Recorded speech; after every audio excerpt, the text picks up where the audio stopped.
કરો चिंता संतानहंतारो यत्पादाम्बुजरेणवः प्रियानान्तान्निजाचार्यं नमामि मुहुर्मुहुः यदनुग्रहतो जन्तुः सर्वदुःखातिगो भवेत् तमहं सर्वदा वन्दे श्रीमद्वल्लभनन्दनम् अज्ञानातिमिरान्धस्य ज्ञानाञ्जनशलाकया चक्षुरुन्मीलितं येन तस्मै श्रीगुरवे नमः नमामि हृदये शेषे नीलाक्षीराब्धिसायनं लक्ष्मी सहस्रलीलाभिसेव्यमानं कलानिजं चतुर्भिश्च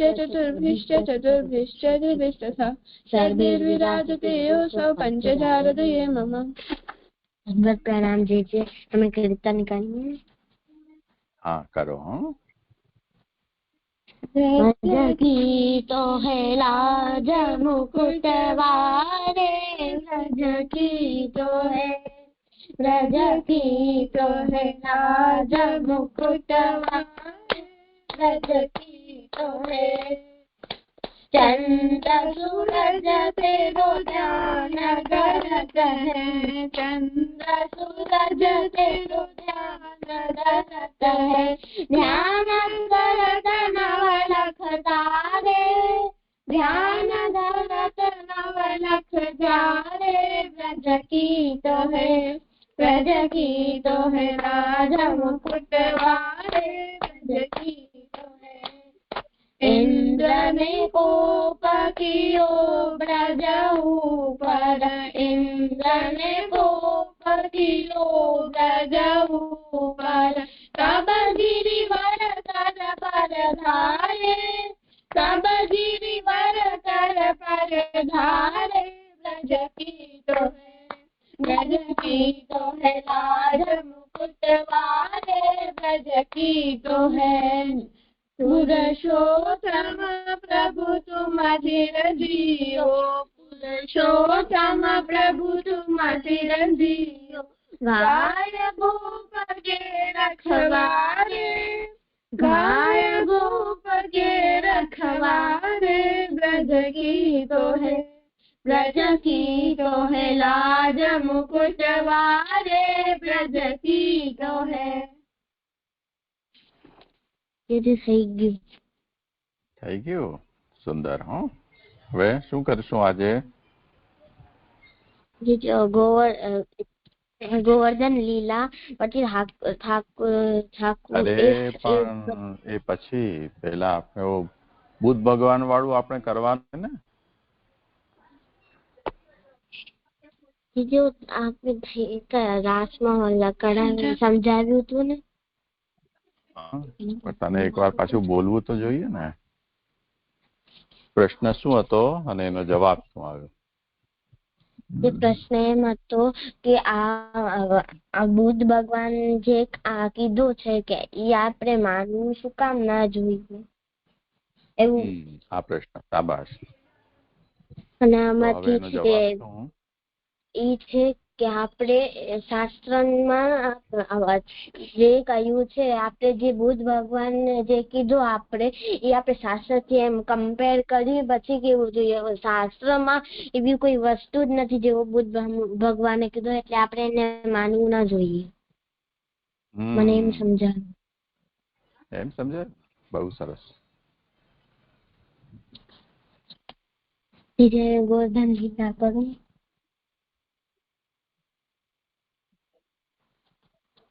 કરો. એક વાર બધા વ્રજવાસીઓને નંદરાયજી ઇન્દ્રની પૂજા કરવા હતા અને એમની પૂજા કરવાની સામગ્રીની તૈયારી કરતા હતા. ત્યારે ઠાકુરજીએ નંદરાયજીને પૂછ્યું કે આ તમે શું કરો છો? તો નંદરાયજીએ કીધું કે અમે ઇન્દ્રની પૂજા કરવા આ સામગ્રી તૈયાર કરીએ છીએ, કારણ કે એ અમને વર્ષા દે છે. તો ઠાકુરજીએ કીધું વર્ષા એ નથી દેતું, એ ભગવાન દે છે. એટલે તમે એની પૂજા ના કરો, તમે ગાયની અને ગોવર્ધન ની પૂજા, પર્વતની પૂજા કરો. આપણે બધાને ગ્વાલા છીએ, આપણે બધી વસ્તુ ગાય થી અને ગોવર્ધન પર્વત થી મળે છે, એટલે આપણે એમની પૂજા કરવી જોઈએ.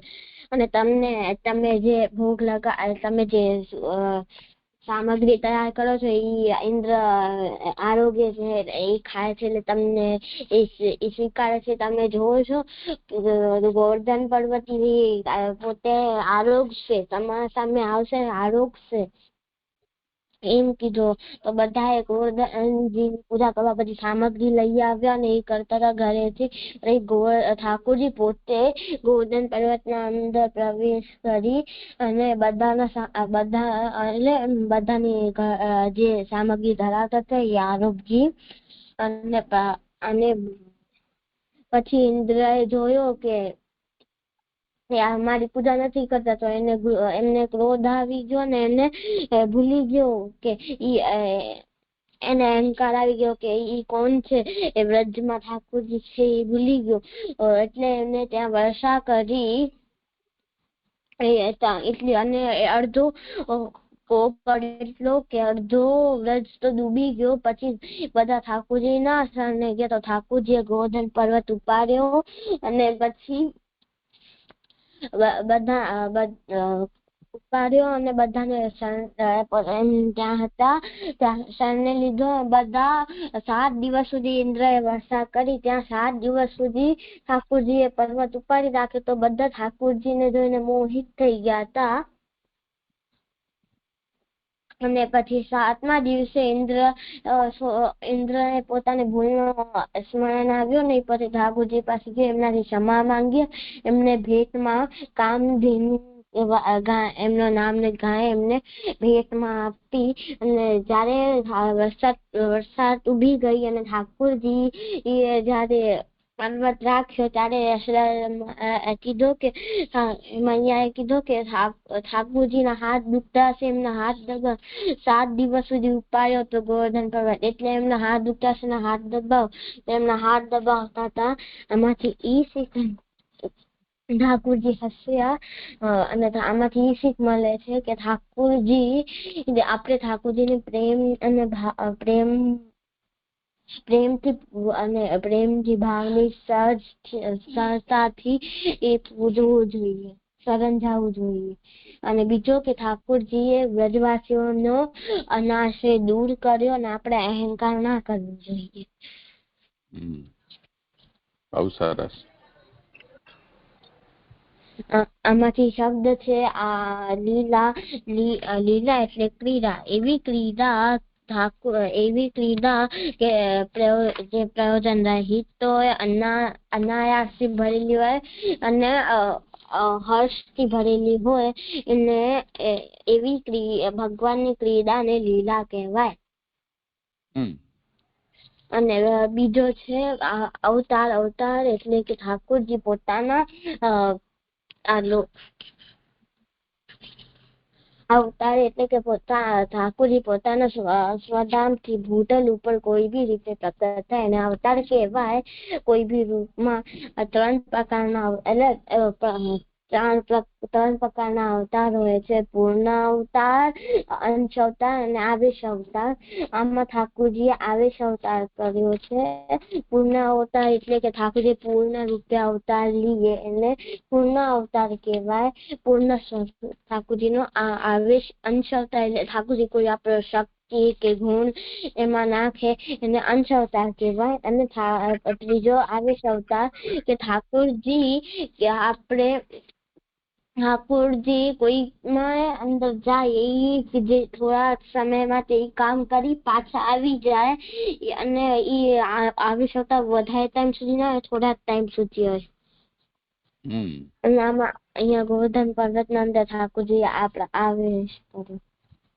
અને ભૂતિ એટલે કે તેજ અને વિભૂતિ એટલે કે વિશેષ તેજ. થઈ ગયું. અચ્છા, આમાં ગોવર્ધન ધારણા ભગવાનને લીલા કરી એમ કહીએ, પણ હવે ગોવર્ધનને 7 દિવસ સુધી એટલા મોટા પર્વતને ધારણ કરવું હોય તો અનાયાસ કેમ કહેવાય?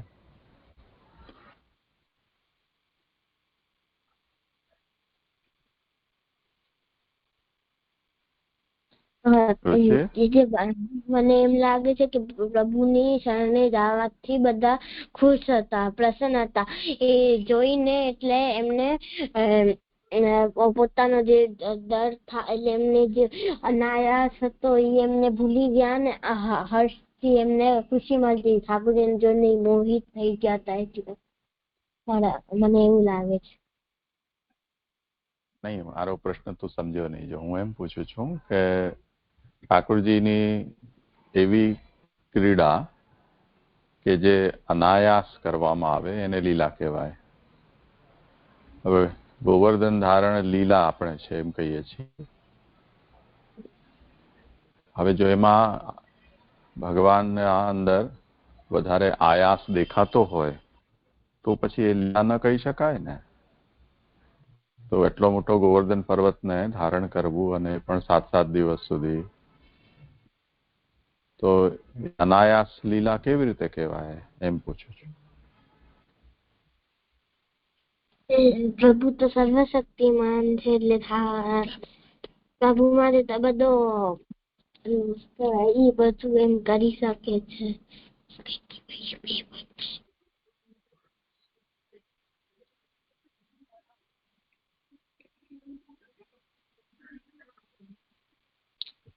વાત તો સાચી છે તારી.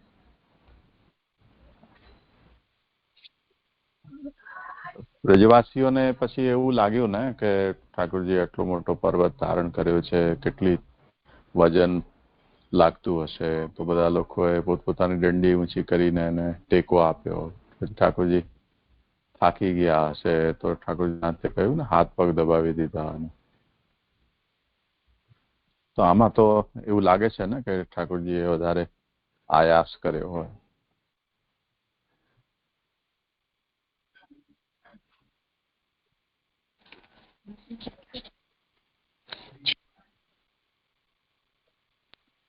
તેથી આપણે તો કીધું તો અનાયાસ એટલે કે જ્યાં આપણે હર્ષથી ભરેલા હોય, આપણે આનંદ મળતો હોય તો આપણે ઈ થાક જ ના લાગે. એટલે આપણે અનાયાસ અને હર્ષ. હવે તારા વકીલને બોલવા દે, પછી એ તને કે અને તું બોલે, એવું ઠીક નહીં.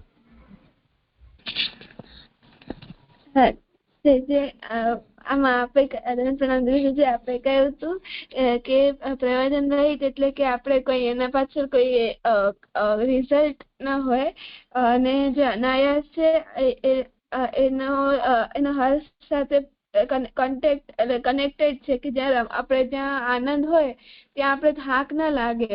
તો અહીંયા બધા વ્રજવાસીઓ ઠાકોરજીએ પોતા બધાને મગ્ન કરી નાખ્યા, મોહિત કરી નાખ્યા હતા. તો કોઈને એવી રીતે આમ જે થાક છે એ ન લાગો. તો ઠાકોરજી માટે, ઠાકોરજી તો સર્વશક્તિમાન છે, ઠાકોરજીને તો કોઈ પણ વસ્તુ ઠાકોરજી માટે તો નાની છે. એટલે મને એવું લાગે છે. એટલે તમે લોકો જે થાક ને ઠાકોરજીના માટે ન લઈને અને વ્રજવાસીઓના માટે લઈ રહ્યા છો એમ, એવી લીલા, તો પછી એ વ્રજવાસીઓની લીલા કહેવાય ને કે ઠાકોરજીની કહેવાય? આપણે એ વાત, ક્રીડા કોણ કરી રહ્યું છે, ચેષ્ટા કોની છે, એની લીલા કહેવાશે. ઠાકોરજી ચેષ્ટા કરી રહ્યા છે તો ઠાકોરજીની લીલા ગણાય.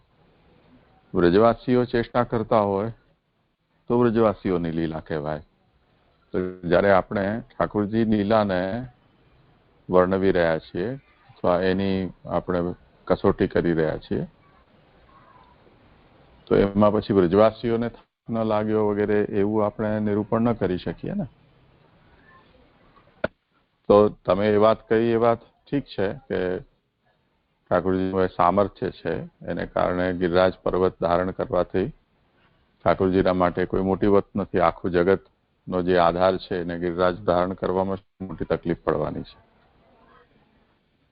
તો ઠાકોરજીને તો કોઈ શ્રમ નથી એમાં. એ કારણે ઠાકોરજીની એ લીલા અનાયાસ થયેલી ચેષ્ટા છે, એટલે લીલા છે. હવે આમાં વિરોધ ખાલી એટલો જ રહે છે, તો પછી વ્રજવાસીઓએ એવું માન્યું કે ઠાકોરજી એટલો મોટો પર્વત ધારણ કર્યો છે, વજન છે, થાકી ગયા હશે, ચરણા શ્રીહસ્ત દુખતા હશે, તો એવું એમને શા માટે લાગ્યું? કેમ કે એ લોકો પ્રભુના મહાત્મ્ય સ્વરૂપને નથી જોઈ રહ્યા, સ્નેહથી જોઈ રહ્યા છે. તો સ્નેહ મહાત્મ્યને દબાવી દે છે. આ વાતને ખાસ અહીંયા સમજવાની છે લીલામાં. બ્રજવાસીઓ જે એમ માને છે કે આટલું વજન છે, એમાં આપણે ઠાકોરજીને થોડો સહયોગ કરીએ, તો એ લોકોએ પોતાની લાકડીઓને બધું ઊંચું કરીને ગિરિરાજને ટેકો આપવાનો પ્રયત્ન કર્યો. પણ આપણે એ વાત સમજી શકીએ કે એવી પતલી પતલી દંડીઓ જે ગોવાળિયાઓ રાખતા હોય, એનાથી આટલો મોટો પર્વતને શું ટેકો આપી શકાય? પણ જે મનુષ્યથી જે પરિસ્થિતિમાં જે થઈ શકે એટલું તો કરવું જોઈએ, અને ન કરે તો એને મનમાં અફસોસ રહે કે અમે કંઈ ન કર્યું.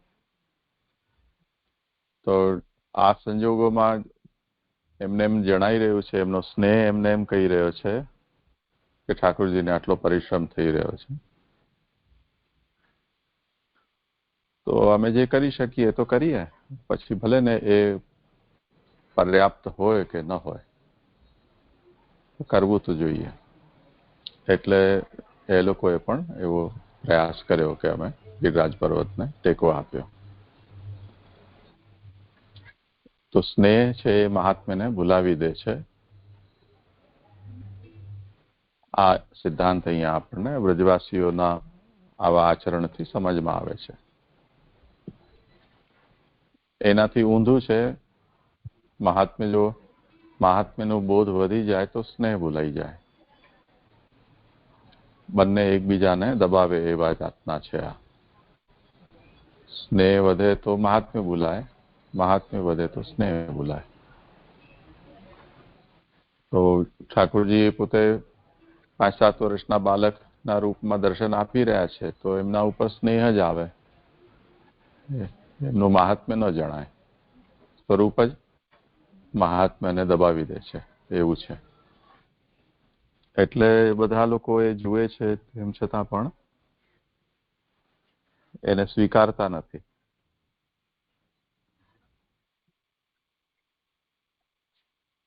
અને જે વખતે જે લોકોના મનમાં પ્રભુનું મહાત્મ્ય બેસી ગયેલું છે વધારે, જેમ આજ લીલાના પ્રસંગમાં, ખબર નહીં આગળ તું કરવાનો છે કે નહીં, પણ આગળ એ વસ્તુ આવશે કે જ્યારે ગિરિરાજ ધારણ કર્યો ત્યારે બ્રજવાસીઓ બધા ગિરિરાજજીના નીચે આવી ગયા. ઇન્દ્ર વાટ જોઈ રહ્યો હતો કે એમને પૂજા બ્રજવાસીઓ એને આ વખતે કેમ કરી નહીં, એની બલિ કેમ આપી નહીં.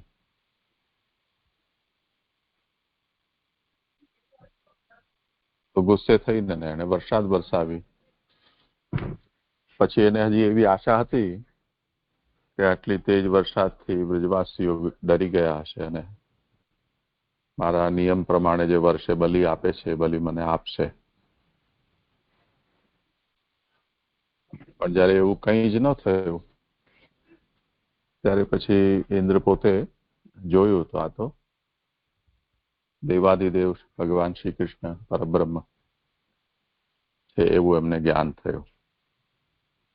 જે જ્ઞાન એને પહેલે ન હતું, એટલે એને આવો બધો ઉપદ્રવ કર્યો.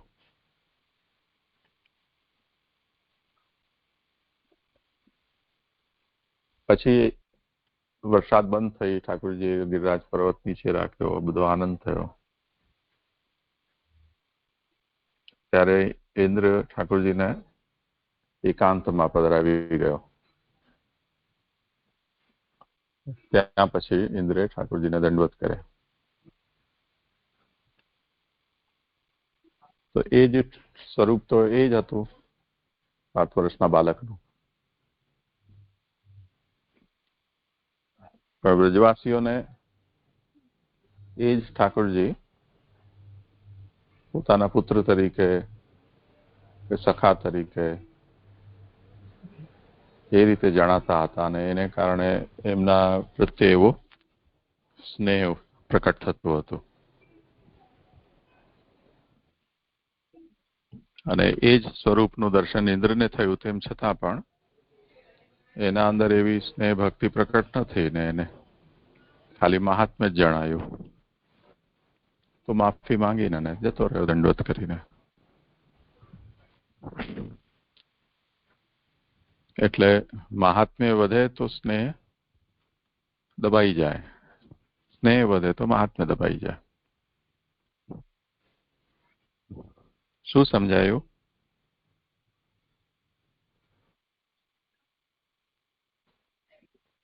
મને એમ સમજાયું કે આપણે ઠાકોરજી સ્નેહ આપણે આખા વ્રજવાસીઓ ઠાકોરજી સ્નેહ થી જોયું એટલે એમને ઠાકોરજી મહાત્મા જે હતો એમને ના આવે. ઠાકોરજી એ લોકો ઠાકોર સ્નેહ થી એમ જોયું એટલે એમને ઠાકોર સ્નેહ દેખાનો ઠાકોરજી થી. અને આપણે જે મહાત્મ્ય અગર જે મહાત્મ્ય હોય તો આપણે સ્નેહ ના જોઈ શકીએ જોઈએ ઠાકોરજી નો હોય આપણે હોય નહીં. અગર આપણે સ્નેહ હોય ત્યાં મહાત્મ્ય ના હોય. એમ સમજાવું. એનું શું ઉદાહરણ?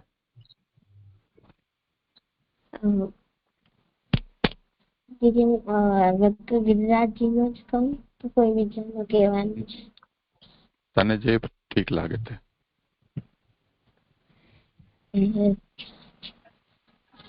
ગુજરાતી ઉપર જયારે રસ્તાજી એમના મુખમાં ઠાકોરજીના મુખમાં બ્રહ્માંડ જોયો તો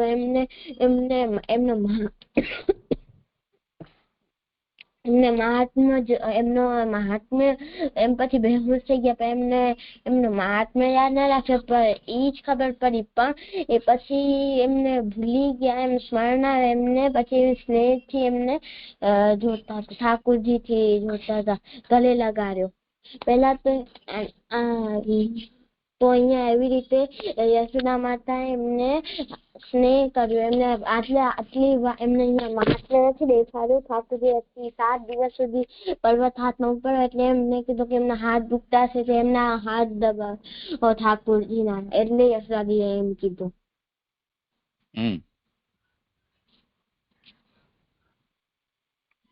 ઠીક છે. ઓર કોઈને કહ્યું છે કઈ? મનમાં એવી સમજણ પડી કે સ્નેહ જે છે મહાત્મ્યને દબાય છે અને મહાત્મ્ય જો વધે તો સ્નેહ ઓછું થાય છે. તો સ્નેહના લીધે જે વ્રજવાસીઓ હતા એમને દંડીઓ એમના જે હતા દાંડીઓ એમને શ્રી કૃષ્ણને બહુ શ્રમ ના પડે એટલે તો એમને એવો સ્નેહ હતો, એમનામાં એવો ભાવ હતો. અને જો મહાત્મ્ય વધે તો સ્નેહ ઓછું થાય. તો મને એવી સમજણ પડી હતી જે છે. હા, ઠીક છે. આપણે જો અર્જુનનું ઉદાહરણ લઈએ. અર્જુનજીને જયારે ભગવાને ગીતાનો ઉપદેશ કરતા હતા તો એવી બધી વાતો કરી જેનાથી ઠાકોરજીનું મહાત્મ્ય એમને સમજમાં આવે. તો અર્જુનજી છે એમના ઠાકોરજી તો મિત્રના રૂપમાં અને એમના ભાઈ હતા. તો એ રીતે જ એમને સાથે મોટા થયા, રમ્યા રહ્યા. ઠાકોરજીની આ બધી વાતો સાંભળી તો એમને એમ થયું કે ભાઈ મને તો આવું મારા દોસ્ત અને મારા ભાઈ જેવા છે એવું જ દેખાય છે. તમે જે વર્ણન કરો છો કે તમે આવા છો તો એવું રૂપ મને જોવું છે આપનું. ઠાકોરજી એમને વિરાટ સ્વરૂપ બતાવ્યું પોતાનું. એમાં સંપૂર્ણ વિશ્વ ઠાકોરજીએ અર્જુનને પોતાના શ્રીઅંગમાં દર્શન કરાવ્યું. તો અર્જુન ડરી ગયા, હાથ પગ ધ્રુજવા લાગ્યા એમના. એમણે માફી માંગી દીધી કે ભાઈ આપ મહેરબાની કરો અને આ સ્વરૂપ આપનું છુપાવી લો અને જેવા પહેલા હતા એ જ 4 હાથવાળા મને દર્શન આપો. તો એવી વિનંતી કરી. તો હવે આમાં અર્જુનના હૃદયમાં ઠાકોરજી પ્રત્યે સ્નેહ છે. તો જયારે આવું સ્વરૂપ ઠાકોરજીનું મહાત્મ્યશાળી દર્શન કર્યું તો એમનો સ્નેહ દબાઈ ગયો. પણ હજી એટલો બધો દબાયો ન હતો કે ખતમ જ થઈ જાય. એટલે અર્જુન એમ ઈચ્છતા હતા કે મારો સ્નેહ બનેલો રહે ઠાકોરજીમાં, દબાઈ ન જાય. તો એવી વિનંતી કરી કે મારો સ્નેહ દબાઈ જાય એવું આપનું મહાત્મ્યશાળી રૂપ છે એ હવે છુપાવી દો. તો આપના મારા જે દોસ્ત છો કે મારા ભાઈ છો એ સ્વરૂપ જ ગમે છે, તો મારે આ સ્વરૂપ હવે નથી દર્શન કરવા. તો મહાત્મ્યથી સ્નેહ કેવી રીતે દબાઈ જાય છે એ આપણને આમાં જોવા મળે છે. અને તે પછી ઠાકોરજીએ જ્યારે પોતાનું વિરાટ સ્વરૂપ સંકેલી લીધું તો ફરી પાછા અર્જુન છે પહેલાની જેમ ઠાકોરજીમાં સ્નેહવાળા થઈ ગયા. થોડી વાર એમને સ્તુતિ કરી તો પછી પાછા નોર્મલ થઈ ગયા. એમ યશોદાજીને જયારે મુખમાં બ્રહ્માંડનું દર્શન કરાવ્યું તો યશોદાજીએ ત્યાં સ્તુતિ નથી કરી. યશોદાજીને તો ઉલટાનું એમ લાગ્યું કે આ મારો દીકરો છે નાનકડો અને એના અંદર કોઈ ભૂત પ્રેત ઘૂસી ગયું છે, જેને કારણે આવું બધું થઈ રહ્યું છે. એટલે એવું વિચારીને યશોદાજીએ તો જે દેખાયું એ સાચું ન માન્યું. અર્જુનજીએ એવું જે દેખાયું એ ખોટું દેખાયું, ભ્રમ થયો એવું ન માન્યું, પણ એમણે એ વાતને ભૂલાવી દીધી અથવા ઠાકોરજીને વિનંતી કરીને સ્વરૂપના દર્શન બંધ કરી દો, આપનું એ સ્વરૂપ સંકેલી લો એવી પ્રાર્થના કરી.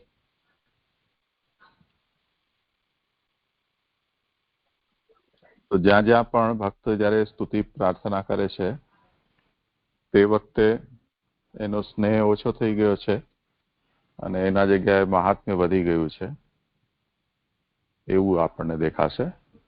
જે જગ્યાએ સ્તુતિ પ્રાર્થના નથી પણ ઠાકોરજીની જે પ્રકારની લીલા છે એની સાથે પોતે પણ એમાં સામેલ થઈ જઈ રહ્યો છે તો તે વખતે ઠાકોરજીનું મહાત્મ્ય દબાયેલું છે અને સ્નેહ, ભક્તિ, પ્રેમ અથવા જે પ્રકારની ઠાકોરજીની લીલા છે એ પ્રકારનો ભાવ એમાં પ્રકટ છે એવું સમજમાં આવે.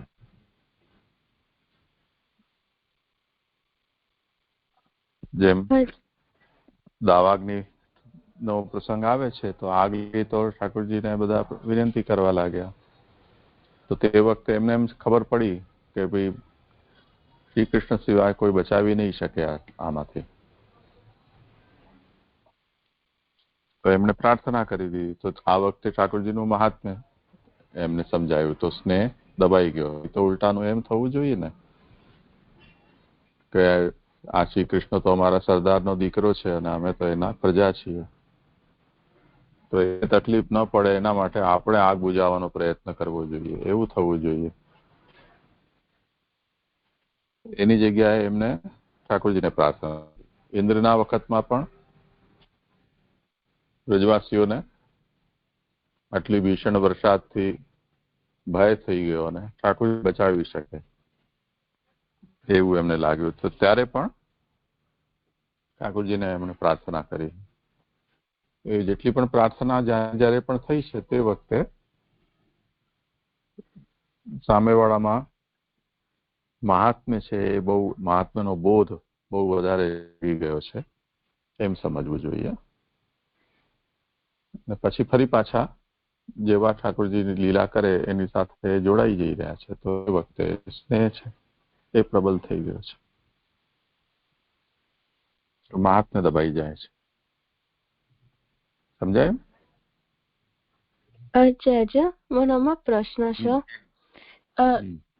તો આપે અમને સમજાવ્યું કે સ્નેહ વધે તો મહાત્મ્ય ભૂલાઈ જાય અને મહાત્મ્ય વધે તો સ્નેહ ભૂલાઈ જાય, પણ ભક્તિની વ્યાખ્યા એવી નથી કે મહાત્મ્ય જ્ઞાન દ્વારા સુદ્રઢ અને સર્વતોધિક સ્નેહ થાય છે, એટલે મને એ સમજણ ના પડી. ભક્તિ બતાવો. જે મને એવું સમજાય છે કે આ અવતાર કાળમાં તો પ્રભુ પ્રકટ થયું તો પ્રભુ પ્રકટ હતા એટલે બધાના સમક્ષ પ્રભુ બિરાજતા હતા. તો એ મહાત્મા જ્ઞાન અને સ્નેહ પ્રભુને કરતા હતા. તો એમને મહાત્મા જ્ઞાન પ્રભુને ખબર હતી, પણ આપણને અનવતાર કાળમાં ખબર નથી. એટલે શાસ્ત્ર દ્વારા આપણે પ્રભુનો જે અવતાર કાળમાં જે પ્રભુએ લીલા કરી એનું જ્ઞાન આપણે મેળવ્યા. કેમ કે કોઈ પણ વસ્તુનું જ્ઞાન થાય એના પછી જ આપણને સ્નેહ એનામાં થઈ શકે. એના વગર આપણને કઈ સમજણ ના પડે. જેમ ગુણા અવતાર જે આપણે જે ગુણથી ઠાકોરજીના ગુણ સાંભળીને જેને પ્રભુજી સ્નેહ છે. જેમ રૂકમિણીજીનો એક્ઝામ્પલમાં જોયું તો કે રૂકમિણીજીએ ઠાકોરજીના ગુણ જ સાંભળ્યા હતા, ગુણગાન ઠાકોરજીના. તો એનામાંથી જ એમને પ્રભુના સ્નેહ થયો હતો, પ્રભુથી સ્નેહ થયો હતો. તો એવી રીતે પ્રભુ સમક્ષ પ્રભુ નથી હમણાં આપણે અનવતાર કાળમાં. તો આપણે પ્રભુનું જ્ઞાન એવી રીતે મેળવી શકીએ અને એના પછી આપણને પ્રભુથી આપણે સ્નેહ કરી શકીએ. એટલે મને એવું લાગે છે સ્નેહ ઓર સારી રીતે થઈ શકે. આનો પ્રશ્ન થોડો અલગ છે, તો એ કંઈક બીજી રીતે સમજાવ્યો.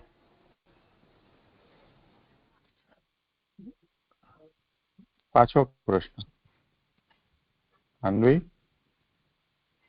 હાજી, મારો પ્રશ્ન એવો છે કે સ્નેહ આપે સમજાવ્યું કે સ્નેહ વધે તો મહાત્મ્ય દબાઈ જાય છે અને મહાત્મ્ય વધે તો સ્નેહ ભૂલાઈ જાય છે. પણ આ ભક્તિની વ્યાખ્યા જોઈએ તો આ મહાત્મ્ય જ્ઞાન વડે જ આ સ્નેહ જાગે છે.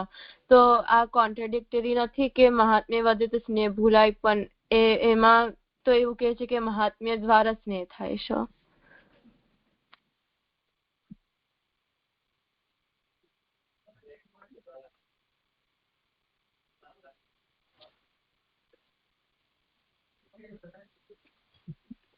ભક્તિ તમને સંભળાયું કે નહીં સંભળાયું? જે મને એવું લાગે છે કે જે વ્રજ ભક્ત હતા એ પ્રભુના ભક્ત નતા. કેમ કે પ્રભુએ પોતે જ એમને પોતાની તરફ ખેંચી લીધા હતા. એટલે એમને પ્રભુના ગુણગાન સાંભળ્યા નતા. પ્રભુએ એમની સાથે લીલા કરી હતી. એટલે એમના સન્મુખ જ લીલા બધું પ્રભુએ એમની સામે કરી હતી. તો એમને ત્યારે જ પ્રભુથી સ્નેહ થઈ ગયો. તો એમને એટલે આપણે જેમ એક્ઝામ્પલ આપ્યું દાવાની, એટલે આપણે કોઈ વિષયનું જ્ઞાન ન હોય તો ત્યાં સુધી આપણે એમાં ઇન્ટરેસ્ટ કેવી રીતે આવી શકે. તો જે મહાત્મા જ્ઞાન હશે ત્યાં આપણને જ્યાં આપણે મહાત્મા જ્ઞાન પ્રભુનો પહેલા મેળવશું એના પછી આપણે પ્રભુથી સ્નેહ થશે. તો આપણો ભલે તે મહાત્મા જ્ઞાન પછી ઘટી જાય. કેમ કે આપણે અહીંયા અનવતાર કાળની વાત છે ને હમણાં, એમ એટલે મને એવું લાગે છે. અને વ્રજવાસીઓ તો પ્રભુએ પોતાની તરફ ખેંચ્યા હતા. એટલે એમને પ્રભુના ગુણગાન તો નતા સાંભળ્યા. પ્રભુએ એમના સાથે લીલા કરી હતી. તો એના થકી જ એમને પ્રભુથી સ્નેહ થયો હતો. તેથી મને એવું લાગે છે.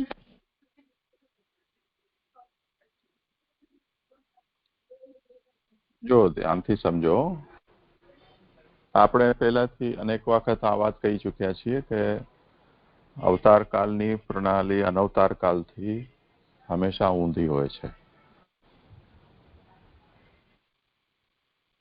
ઊંધી છે એટલો મતલબ સાધન અને ફલનું ઉદાહરણ આપણે લઈએ તો અનવતાર કાળમાં પહેલે સાધન હોય પછી ફલ પ્રાપ્ત થાય. અવતાર કાળમાં ઠાકોરજી પહેલે પ્રકટ થઈ ગયા તો ફલ ઠાકોરજી ફલરૂપ છે.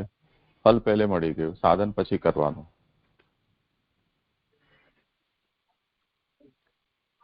એટલે ભક્તિની જે વ્યાખ્યા છે એમાં મહાત્મ્ય જ્ઞાન પૂર્વક સ્નેહ ભક્તિ છે. પૂર્વકનો મતલબ પહેલા મહાત્મ્ય અને એ પ્રકારના મહાત્મ્યથી પ્રભુમાં સ્નેહ. પણ ઠાકોર પ્રકટ પહેલે થઈ જાય છે અને પોતાના સ્વરૂપથી જ પ્રેમ પ્રકટ કરી દે છે ભક્તની અંદર. તો પ્રેમ પહેલા પ્રકટ થઈ ગયો હોય તો મહાત્મ્ય બાકી રહી ગયું તો સમય ઠાકોરજી ભક્તિની જે રિક્વાયરમેન્ટ છે કે આ એલિમેન્ટ એમાં હોવું જોઈએ, એને ગમે ત્યારે ઈચ્છા હોય, પ્રસંગ હોય ત્યારે પૂરું કરી દે છે. તો મહાત્માનું દર્શન કરાવી દે છે કે જેથી એ ફરિયાદ ન રહી જાય કે ભક્તિ નું આ એલિમેન્ટ નતું તો ભક્તિ ન થઈ. હવે રહી વાત એ કે આમાં જે વ્યાખ્યામાં શબ્દ છે એમાં પૂર્વક શબ્દ છે. એ વ્યાખ્યા છે એ અવતારકાલ અને અનવતારકાલની જુદી હોય છે, આપણે જોયું. અત્યારે જેમ અનવતારકાલ છે તો એમાં તો પ્રભુ પ્રકટ રૂપથી ન વિરાજતા હોય તો સ્નેહ થવું મુશ્કેલ છે. તો એના માટે પ્રભુના શાસ્ત્રીય સ્વરૂપનું જ્ઞાન, મહાત્મ્યનું જ્ઞાન છે, એ જયારે થાય તો પ્રભુમાં આપણો થોડો ભાવ વધે. પછી લાંબો સમય સુધી ઠાકોરજીનું અર્ચન પૂજન વગેરે કરીએ, સાનુભાવ ઠાકોરજી જતાવે અને પછી પ્રભુમાં સ્નેહ થાય. લાંબી પ્રક્રિયા છે. તો હવે આમાં જે વાત છે કે હવે માની લો કે અનવતાર કાળમાં કોઈને સ્નેહ થઈ ગયો પ્રભુમાં,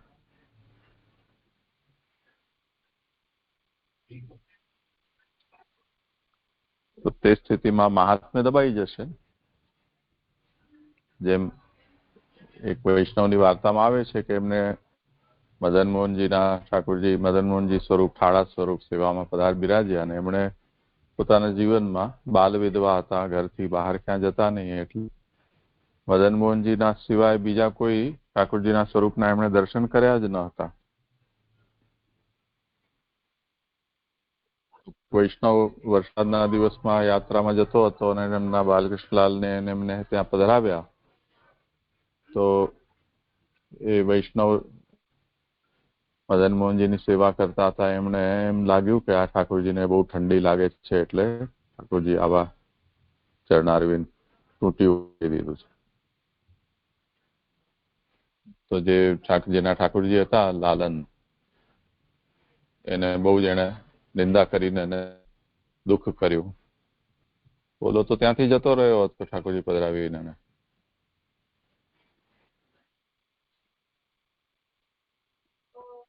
તો પછી એમણે ઠાકોરજીને ખૂબ પ્રેમથી માલિશ કરી, તાપણું કર્યું ને ગરમ સામગ્રી અંગીકાર કરાવી, બધું કરીને ને પછી એમના ભાવને જોઈને ઠાકોરજી જે લાલન હતા એ પણ પાછા મદન મોહનજી સ્વરૂપ થઈ ગયા. તો આ જે સ્નેહ છે, સ્નેહને કારણે મહાત્મ્ય દબાઈ જાય છે. એનું ઉદાહરણ છે. અને જો કોઈ વખતે મહાત્મ્ય વધારે પ્રબળ થઈ જાય તો સ્નેહ દબાઈ જાય. જેમ એક વૈષ્ણવની વાર્તામાં આવે છે કે ઠાકોરજી બિરાજતા એમના મંદિરમાં બિલાડી આવી જતી અને ઠાકોરજીની શૈયા બગાડી દેતી. તો વૈષ્ણવના મોઢામાંથી એવું નીકળી ગયું કે જુઓ, ઠાકોરજી પોતાની શૈયા પણ સાચવી નથી શકતા. તો ઠાકોરજી અંતર્ધ્યાન થઈ ગયા, એના ઘરેથી પધારી ગયા કે ભાઈ તે મને મારી સેવા કરવા માટે હું તે મને પધરાવ્યો છે. હવે જો મારી શૈયા મને સાચવવાની હોય ને સરખી કરવાની હોય તો મને શું જરૂર છે?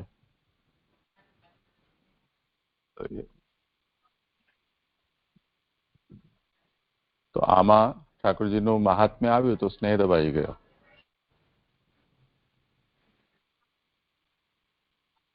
તો એ તો આ બંનેનો એવો સ્વભાવ જ છે.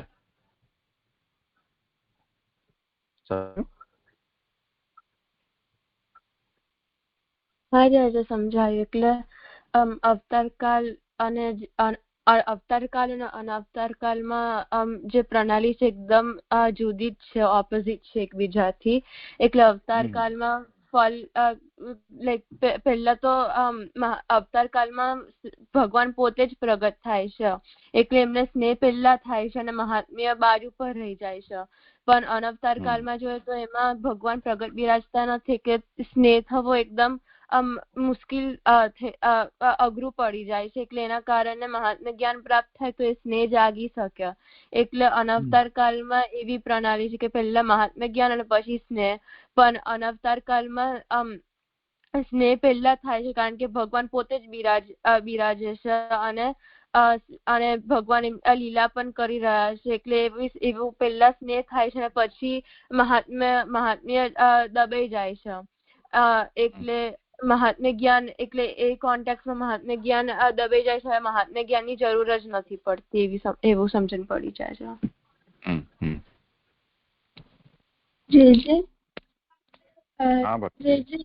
આપે ઉદાહરણ આપ્યા છે એનામાં અહીંયા આપે કહ્યું કે જ્યાં વૈષ્ણવ હતા એમને મહાત્મા જ્ઞાન એમને ભૂલાઈ ગયો તો ઠાકોરજી નારાજ થઈ ગયા, એટલે એમને એવી રીતે કર્યું. તો આપણને શું કરવું જોઈએ? આપણે મહાત્મા જ્ઞાન કરવું જોઈએ સ્નેહ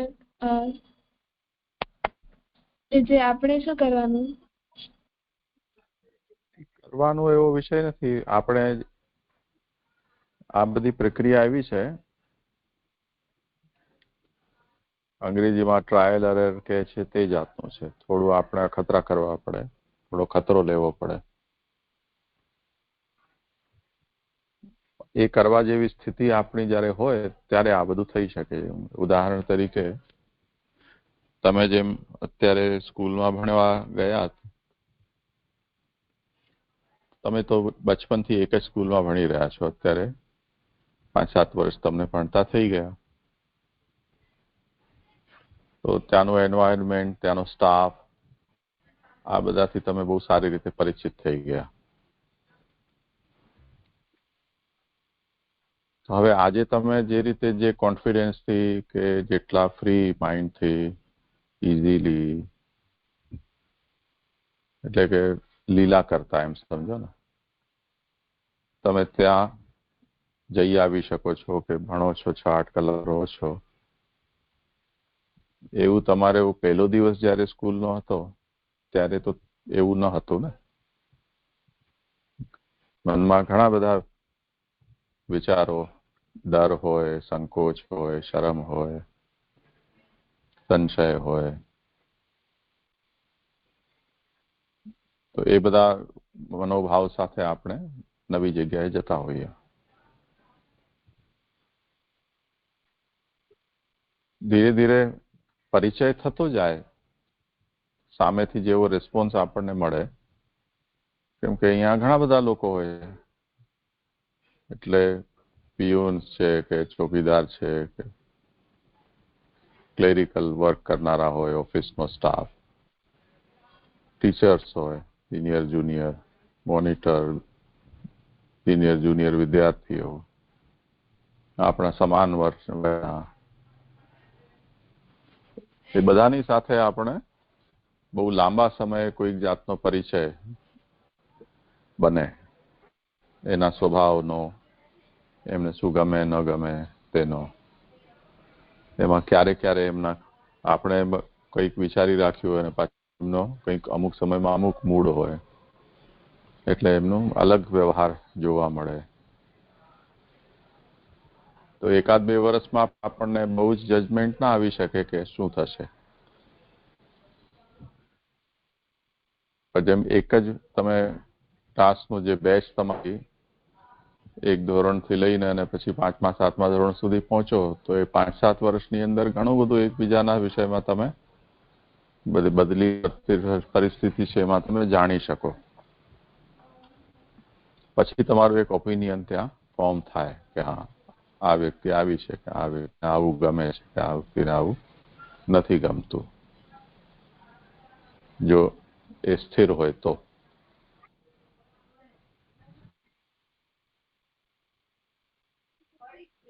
તો દરેક સંબંધો હોય એની અંદર અમુક સમય લાગતો હોય છે કે આપણે કોઈક એક ફર્મ ઓપિનિયન એના માટે આપણે ફોર્મ કરી શકીએ કે નહીં. આ આવું છે, આનો સ્વભાવ આવો છે, આને આ ગમે છે, આને આવું નથી ગમતું, આવું કરશું તો આવી રીતે રિએક્ટ કરશે, આવું કરશું તો એ તટસ્થ થઈ જશે, આવું કરશું તો એ ઉગ્ર થઈ જશે એમ. તો એ બહુ લાંબો સમય લે એ પ્રકારની આ વાતો છે. એ જ વસ્તુ અહીંયા પણ છે. વાર્તાજીમાં આપણે આટલા વર્ષથી વાંચી રહ્યા છીએ સાનુભાવ. તો જ્યાં સુધી ઠાકોરજી સાનુભાવ આપણને જતાવતા નથી સુધી ઠાકોરજીના વિષયમાં આપણને કેમ ખબર પડી શકે કે એમને શું ગમે છે, શું નથી ગમતું.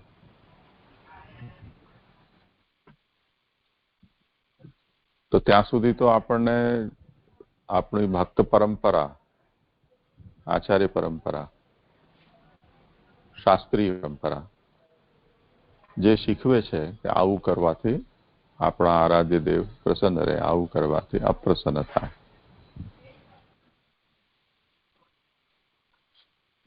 એ લકીરના ફકીર જેને કહેવાય, જેમ લખેલું છે તેમ કરતા રહેવું.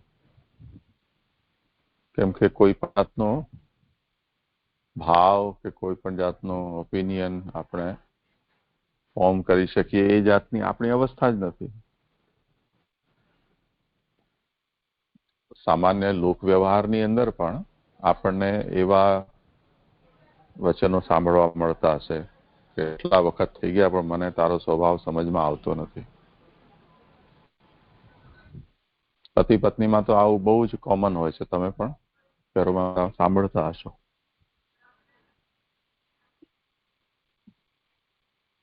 ચાલીસ વર્ષ થઈ ગયા પણ હજી મને સમજાતું નથી તમારો સ્વભાવ શું એમ. તો હવે 40 વર્ષમાં પણ ન સમજાય તો હવે ક્યારે સમજાશે? બીજા જન્મ લાગે. તો હવે અમુક વસ્તુઓ અમુક સમય લે જ છે.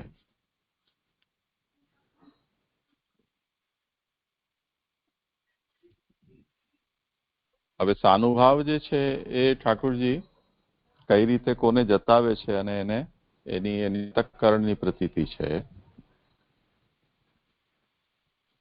કે આજે ઠાકોરજી પ્રસન્ન મુખથી દર્શન આપી રહ્યા છે, આજે ઉદાસ જણાઈ રહ્યા છે, કે આજે ક્રોધિત છે, કે આજે અતિ પ્રસન્ન છે.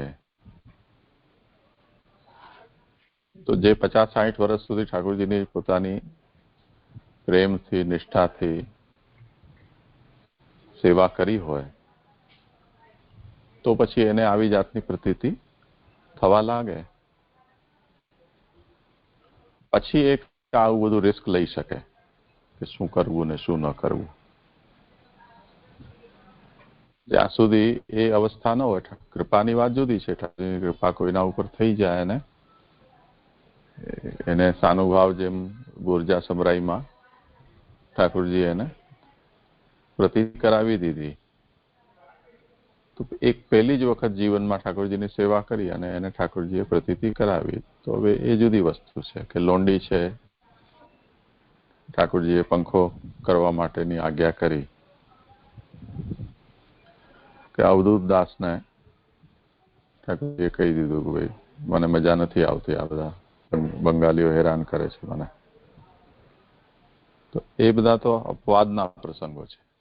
એવી આપવાદી કોઈના ઉપર કૃપા થઈ જતી હોય તો એ જે જાતનો સાનુભાવ ઠાકોરજીએ જતાવ્યો હોય તેના અનુસાર એ પોતે આગળ પછી ઠાકોર સાથે કેવો વ્યવહાર કરવો, મહાત્મ્ય સંયુક્ત કરવો કે કેવલ સ્નેહ પૂર્ણ કરવો. તરકારીવાળી બાઈની વાર્તામાં જોઈએ છીએ કે પોતે ઠાકોરજીને પોતાનું બાળક જ સમજે છે અને ઠાકોરજી પણ એને એની માં જ સમજે છે. તો માતા અને પુત્રનો જેવો વ્યવહાર છે એવો જ વ્યવહાર પરસ્પર છે. એમાં કોઈ મહાત્મ્યનો છાંટોય નથી.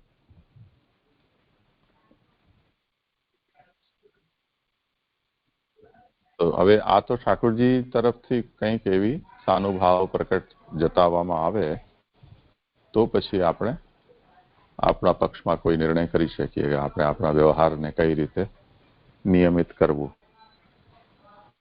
અને એમાં એ સમય લે છે. વાર્તા પ્રસંગો છે, આમાં ભક્ત ચરિત્રો છે, એ આપણને માર્ગદર્શન આપે છે. સમજાયું? જી જી. સારું છે. આજે સમય થયો છે.